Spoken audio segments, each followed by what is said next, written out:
Welcome again guys. तो आज हम एक्सप्लेन करने वाले हैं बैटल थ्रू हेवन की लास्ट एपिसोड को। तो फाइनली ये बैटल थ्रू हेवन का लास्ट एपिसोड होने वाला है और उम्मीद है कि आपको यह एपिसोड बहुत ही ज्यादा पसंद आए। तो लास्ट एपिसोड में हमने देखा था कि कैसे शाओयान अपने इस पेनफुल प्रोसेस को कंप्लीट करते हुए अपनी पावर्स को काफी हद तक इंक्रीजेस कर लेता है और यहाँ पर वह अपने क्लीन टैटू की 9th स्ट्रोक को भी बना लेता है, जो कि एंसेस्टर शाओशुआन के लिए बहुत ही सरप्राइजिंग चीज होती है और वह शाओयान पर बहुत प्राउड फील करते हैं। जबकि दूसरी तरफ हमने देखा था कि हुन ली और हुन या एक एनर्जी बॉडी को किल करके उसके अंदर से उसके एनर्जी क्रिस्टल को ले लेते हैं। इसके बाद ही हमने देखा था कि यहाँ पर शाओयान और शूनर भी उनसे अपना पुराना हिसाब चुकता करने के लिए यहाँ पर आ जाते हैं, जिन्हें देखते ही साथ ही यह दोनों बहुत ही डर जाते हैं और यहाँ से भागना शुरू कर देते हैं। लेकिन हमने देखा था कि शाओयान फौरन से ही उनके सामने आ जाता है और फिर यहाँ पर वह बहुत ही बुरे तरीके से हुनली पर हमला करके उसे जान से मार देता है। और जिसके बाद ही हमने देखा था कि वह उसके भाई का भी बिल्कुल वही हाल करता है और उसे भी उसके भाई के पास पहुंचा देता है। इसके बाद ही हमने देखा था कि शाओयान और शूनर दोनों एंसेस्टर शाओशुआन के पास पहुंच जाते हैं। तो यहाँ पर एंसेस्टर शाओशुआन शाओयान को वह एंशिएंट इंपीरियल भी दे देता है जो कि उन्होंने बना लिया था। और यहाँ पर हमने देखा था कि इन दोनों का यहाँ पर 3 साल का वक्त पूरा हो चुका था। तो अब इन्हें इस एंशिएंट सिटी से जाना होगा, जिस पर कि यह सभी यहाँ पर बहुत ही सैड लग रहे होते हैं। तो यहाँ पर हम देखते हैं कि एंसेस्टर शाओशुआन शाओयान के कंधे पर हाथ रखते हुए कहते हैं कि अगर तुम सच में मेरे लिए कुछ करना चाहते हो तो जल्द से जल्द डाउदी लेवल पर ब्रेक थ्रू करो। और यहाँ पर शाओयान भी उनसे वादा कर लेता है। इसके साथ ही हम देखते हैं कि यहाँ पर शाओयान और शूनर की बॉडी ग्लो करना स्टार्ट कर देती है, जिसका मतलब यह था कि अब इनका एंशिएंट सिटी में 3 साल का वक्त पूरा हो चुका था और अब इन्हें यहाँ से जाना होगा। और जैसे ही यह लोग यहाँ से जाते हैं तो हम देखते हैं कि एंसेस्टर शाओशुआन यहाँ पर बहुत ही उदास लग रहे होते हैं। तो लास्ट एपिसोड की शुरुआत होती है और हम देखते हैं कि ट्रेनिंग एंड होने के बाद सभी एल्डर बाकी क्लैन मेंबर के बाहर आने का इंतजार कर रहे थे। तभी हम देखते हैं कि यहाँ पर एंशिएंट सिटी का गेट ओपन होता है, जिसके साथ ही सभी क्लैन के मेंबर एक एक करके बाहर आना स्टार्ट कर देते हैं और सभी बाहर आते ही एल्डर को रिस्पेक्टफुली क्रिएट करते हैं। जिसके थोड़ी देर बाद ही हम देखते हैं कि शाओयान और शूनर भी अब बाहर आ चुके होते हैं, जिन्हें देखकर एल्डर बहुत खुश होते हैं और कहते हैं कि मुझे पता था कि तुम दोनों सेफली बाहर आ जाओगे। यहाँ पर एल्डर ये भी नोटिस करते हैं कि शाओयान की स्ट्रेंथ अब और भी ज्यादा हो चुकी है। इसके बाद हम यहाँ पर हुन क्लैन के मेंबर को देखते हैं, जो यहाँ पर अपने बाकी क्लैन मेंबर का इंतजार कर रहा होता है। तभी हम देखते हैं कि हुनली और हुनया की बॉडी को भी बाहर फेंक दिया जाता है, जिसे देखकर सभी लोग शॉक हो जाते हैं। तभी हम देखते हैं कि उस क्लैन का बंदा यहाँ पर बहुत ही गुस्से में आ जाता है और उनकी मौत का जिम्मेदार शाओयान को कहने लगता है। वह बंदा कहने लगता है कि मुझे पता है कि तुम ही ने उन दोनों को मारा होगा। शाओयान भी कहने लगता है कि क्या सबूत है तुम्हारे पास कि उन्हें मैंने मारा है। वह बंदा कहता है कि मुझे पता है कि तुम्हारी उनसे पहले भी लड़ाई हो चुकी है और तुमने बदला लेने के लिए उनकी जान ली है।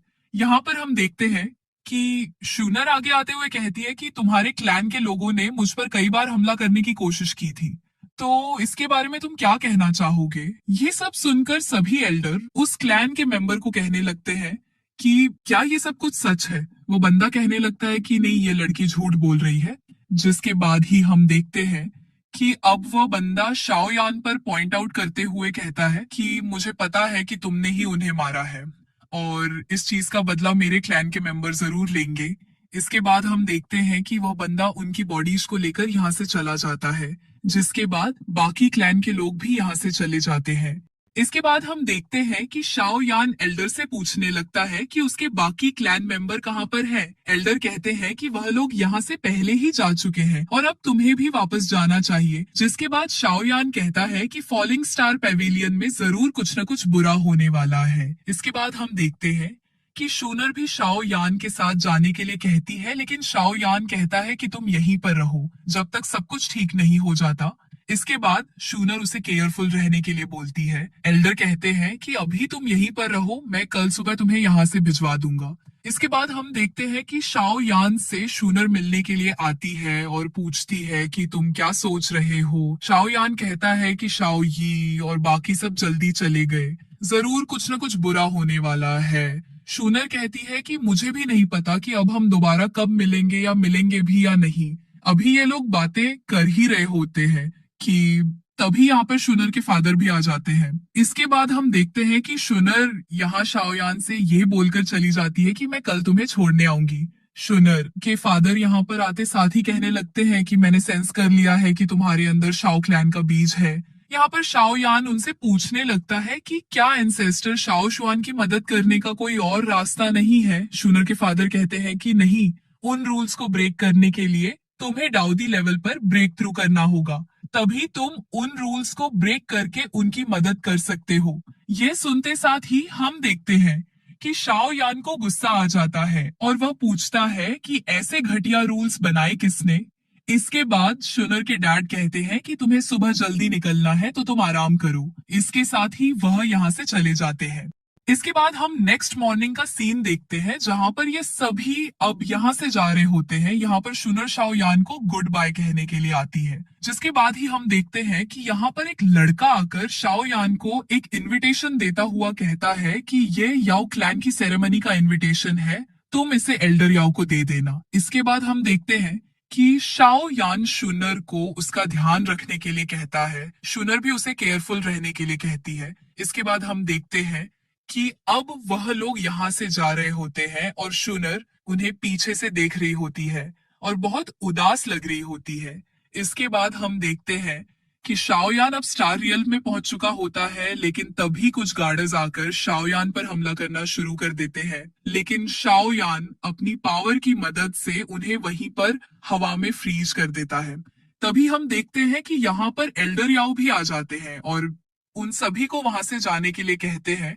इसके बाद एल्डर याओ शाओयान से कहने लगते हैं कि तुम्हें देखे हुए कई महीने हो गए और कहते हैं कि तुम अब काफी पावरफुल हो चुके हो, उम्मीद है कि तुम्हारा सफर काफी शानदार रहा होगा। जिसके बाद शाओयान उनसे पूछता है कि क्या शाओई और बाकी लोग अभी तक वापस नहीं आए। एल्डर कहते हैं कि वह आए थे लेकिन वापस चले गए और मैं यहाँ पर तुम्हारा ही इंतजार कर रहा था।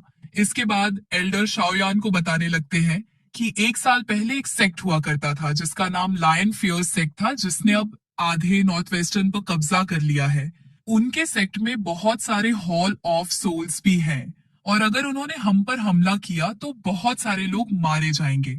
जिस पर शाओ यान कहता है कि फिर तो मुझे फौरन वहां पर जाना चाहिए, लेकिन एल्डर कहते हैं कि मैंने पहले ही शाओई और बाकी लोगों को यान अलायंस में भेज दिया है और तुम फिक्र मत करो, मैंने बाकी इंतजाम भी कर लिया है। एल्डर कहते हैं कि अब हमें बहुत सारे अलायंस की जरूरत पड़ेगी जिनकी स्ट्रेंथ काफी अच्छी होनी चाहिए क्योंकि हमारे दुश्मन बहुत ताकतवर हैं और इसके लिए मैंने बहुत सारे 8 रैंक मेडिकल पिल्स लोगों को बुलाया है। यह बात सुनकर शाओयान कहता है कि फिर तो हम उनसे मुकाबला कर सकते हैं। दूसरी तरफ हम एल्डर याओ को देखते हैं, वह भी इन सभी चीजों की तैयारी कर रहे होते हैं। तभी हम देखते हैं कि यहाँ पर एक गार्ड आकर बताता है कि लायन फियर्स सेक्ट के कुछ लोगों ने बॉर्डर पर हमारे वॉच टावर पर हमला किया है। इसके बाद एल्डर याओ भी फौरन से वहां जाने के लिए निकल जाते हैं। दूसरी तरफ हम वॉच टावर का सीन देखते हैं जहां पर लायन फियर्स सेक्ट के लोग एक आदमी से लड़ रहे होते हैं और उसे फ्रीज करके खत्म करने ही वाले होते हैं कि तभी यहाँ पर एल्डर याओ भी आ जाते हैं, जिन्हें देखते साथ ही वह लोग यहाँ से भागने की कोशिश करते हैं। लेकिन हम देखते हैं कि एल्डर याओ यहाँ पर बहुत गुस्से में होते हैं और अपने ड्रैगन को बाहर निकालकर उनके पीछे लगा देते हैं, जो कि जाकर उन सभी को खत्म कर देता है। उधर दूसरी तरफ हम शाओयान और एल्डर याओ को देखते हैं जहां पर वह अपनी प्लानिंग कर रहे होते हैं। इसके बाद हम देखते हैं कि शाओयान यहाँ पर एल्डर याओ को वही इन्विटेशन देता है जो उस लड़के ने शाओयान को दिया था। यहाँ पर एल्डर याओ उस इनविटेशन को ले लेते हैं और कहते हैं कि यह इस समय ज्यादा इम्पोर्टेंट नहीं है, इसीलिए मैं इसके बारे में बाद में सोचूंगा और यहाँ से जाने लगते हैं। इसके बाद हम उन सभी अलायजेस को देखते हैं जिनको एल्डर याओ ने बुलाया था। थोड़ी देर बाद यहाँ पर एल्डर याओ और शाओ यान भी आ जाते हैं, जहां पर आते साथ ही शाओ यान उन सभी से कहने लगता है कि आप सभी को पता है ना कि हमारा मकसद क्या है। हमें उन लायन फियर सेक्ट को कैसे भी करके हराना होगा, जिस पर वह सब लोग भी कहते हैं कि हम उन्हें जरूर हराएंगे और अपनी आखिरी सांस तक लड़ेंगे। और यहाँ पर शाओ यान भी उनके जज्बे से खुश होता है और कहने लगता है कि हमें यह लड़ाई किसी भी हाल में जीतनी होगी। इसके बाद यहाँ पर सभी लोग शाओ यान को क्रिएट करते हैं, जिसके बाद हम देखते हैं कि यह सभी लोग यहाँ से अपने बहुत ही बड़े जहाज में बैठकर चले जाते हैं। उधर दूसरी तरफ हमें लायन फियर सेक्ट को दिखाया जाता है, जहाँ पर एक आदमी आकर इन्फॉर्म करता है कि जिन लोगों को हमने वॉच टावर पर भेजा था वह लोग मारे जा चुके हैं। यह बात सुनकर उनका लीडर कहने लगता है कि हमने जितना सोचा था वह लोग उससे ज्यादा ताकतवर है। अब हम और ज्यादा देर नहीं कर सकते, हमें जल्द ही हमला करना होगा। इसके साथ ही हम देखते हैं कि अब यह लोग भी उन पर हमला करने के लिए निकल जाते हैं। और गाइस, इसी के साथ इस एपिसोड का यहीं पर एंड हो जाता है, जिसके साथ ही बैटल थ्रू हेवन का यह सीजन भी यहीं पर एंड हो जाता है। तो गाइस, अगर आपको मेरी एक्सप्लेनेशन थोड़ी सी भी पसंद आई हो तो प्लीज चैनल को सब्सक्राइब कर दें और कमेंट करके बताएं कि नेक्स्ट एनीमे आपको कौन सा चाहिए। तो मिलते हैं आपसे नेक्स्ट वीडियो में। Thank you for watching.